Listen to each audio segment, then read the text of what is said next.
Alrighty, we are on V7, finding resultant vectors of more difficult problems. Given two vectors acting on the same object, find the resultant vector. Let's check out this first problem. Trying to calm his spirit from recent unmentionable traumatic events, George decides to chill with some Netflix. Before firing up Tiger King, George goes snack hunting. George walks 30 degrees, that's standard position, for 5 feet. He then skips at 60 degrees for 10 feet. What's the resultant course of the snacking George? We want to find the magnitude and direction. Well, let's call this first vector, vector A, and let's call this second vector, vector B. The resultant vector of this is going to be adding those two vectors together, A plus B. And to add two vectors together, one of the methods is to find the components of the vectors, the x component and the y component. Now, this particular problem, we are fortunate in that we are given special right triangles. Taking vector A, if we're going to go 30 degrees, standard position, with a magnitude of 5 feet, this is a special right triangle where the short leg is half of the hypotenuse, and the long leg is the short leg times the square root of 3. That's pretty simple.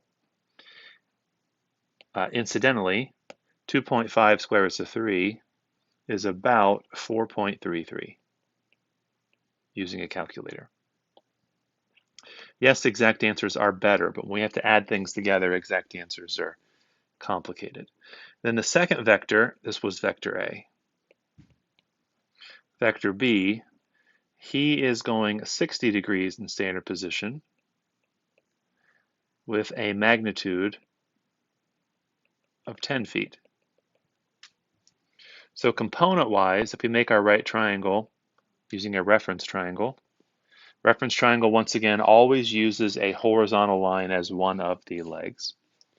The short leg opposite 30 is half the hypotenuse, and the long leg is the short leg times the square root of 3. 5 times the square root of 3 is about 8.66. So since we're given special right triangles, breaking vector A into components ended up being pretty simple. We didn't have to do much because we're so good at special right triangles. Vector B broken into components was 5 and 8.66. The resultant vector is going to be adding vector A and vector B's components. So vector A was 4.33 to the right and 2.5 up. Vector B was 5 to the right and 8.66 up. Therefore, the resultant vector for this is 9.33 and 11. Sometimes when I write these, it looks like a 7. Let me move this over. It's going to be 11.16. Okay, so we could be finished if the directions didn't say we want a magnitude and direction. We have neither right now.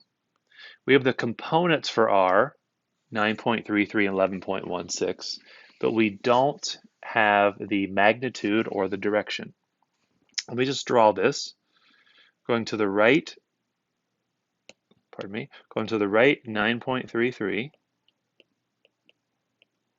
We're going up 11.616. This is not drawn to scale. What we want to know is this blue vector. What's the magnitude of this little fella? And what is this angle theta? Now, if you remember the short version of this, if we want to find the x and y components of vector r, well, we already have the x and y components. I misspoke. If we want to find the angle theta, theta is going to be tangent inverse of the vertical leg over the horizontal leg. And the reason that's the case, I'm just going to review with you, and you don't need to write this down unless you really want to. Tangent of theta is the opposite leg over the adjacent leg. Then to get theta by itself, you do tangent inverse to both sides, and then you would get this. And I'm saying if we don't want to show this work, you don't have to, because this is how it's going to be every time. Also, as far as what the magnitude is, it's always going to be the square root of the sum of x squared and y squared, the x and y components. So it's going to be the square root of 9.33 squared plus 11.16 squared. Write this a little bit better. Using a calculator, tangent inverse of 11.16 over 9.33 is about 50.10 degrees. And using a calculator, the square root of this sum is 14.55.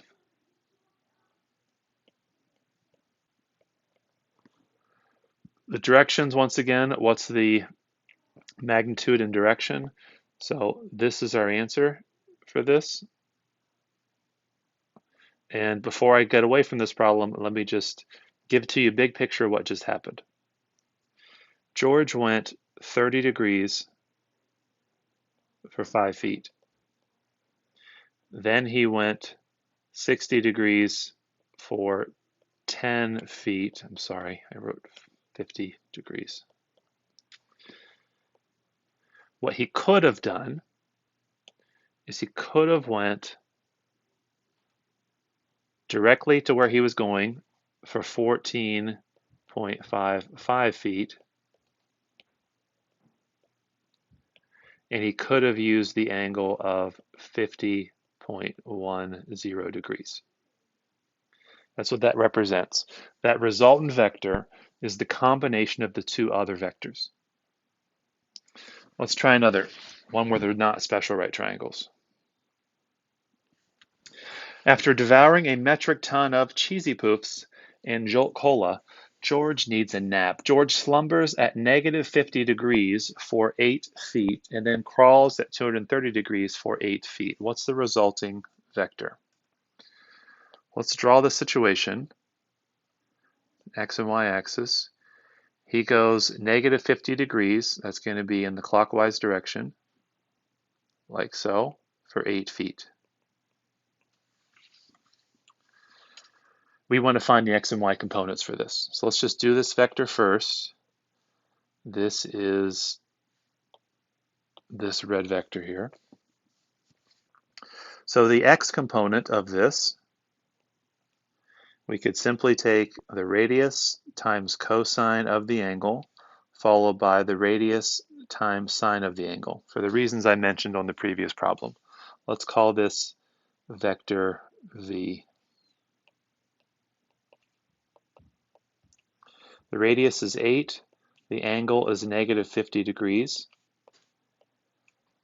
Angle is 8, the angle is negative 50 degrees. If I put this into my calculator, I'm going to get that these components, let's put it in my calculator, 8 times cosine of negative 50 degrees. And I should not use the degree symbol because it messes stuff up. That is saying that is 5.14. If we do 8 sine of negative 50 degrees, we get negative 6.13. Before we continue, do these answers make sense? 5.14 is to the right.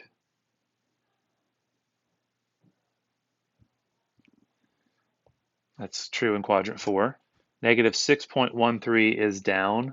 That's in quadrant 4. Does the signs make sense? Opposite 50 should be bigger than opposite 40. That also makes sense.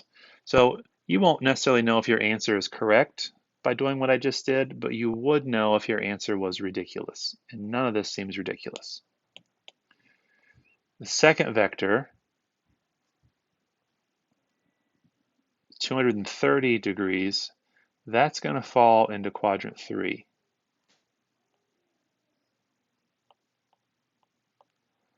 Giving us a triangle like so. Well, I won't even draw the triangle. I'll just draw the vector. Magnitude is 8. We'll call this vector double V, as they say in Greece, W. So vector V, or W, I should say, it's also R times cosine of theta, followed by R times sine of theta. Our R in this case is also 8, and our angle is 230 degrees. And then we have 8 times sine of 230 degrees. Let's see what our calculator says these are. 8 times cosine of 230. That's a negative 5.14. That number looks familiar. It's interesting.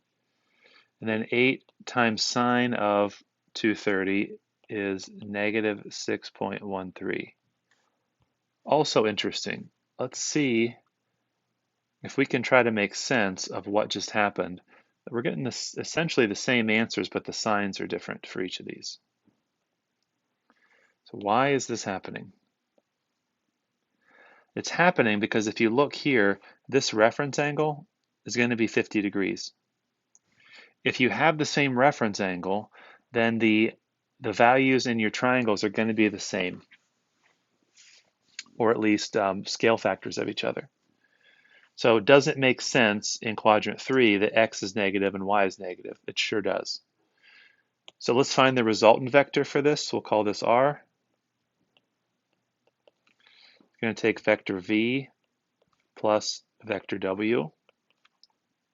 Vector v is 5.14 followed by negative 6.13, plus vector w is negative 5.14 followed by negative 6.13. The result of this is going to be going left or right 0, but going down negative 12.26. Now you might know what the angle is right now, 270 degrees, the resultant angle. Let's say that you don't know.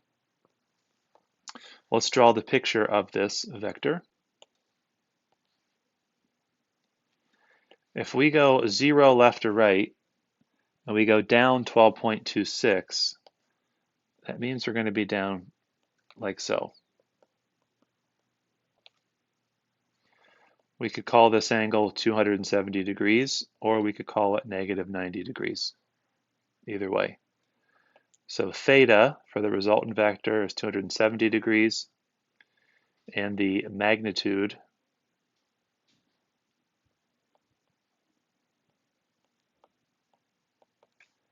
is negative 12.26. Actually,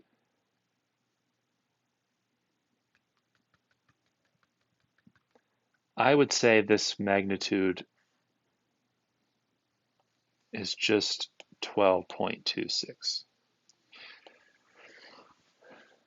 Yes, just 12.26 because I won't get into it, but if I left it at 270 and said negative, the negative would counteract this direction and would go this direction. We don't want that. We want our magnitude always to be positive. It's something I said earlier and just forgot that for a moment.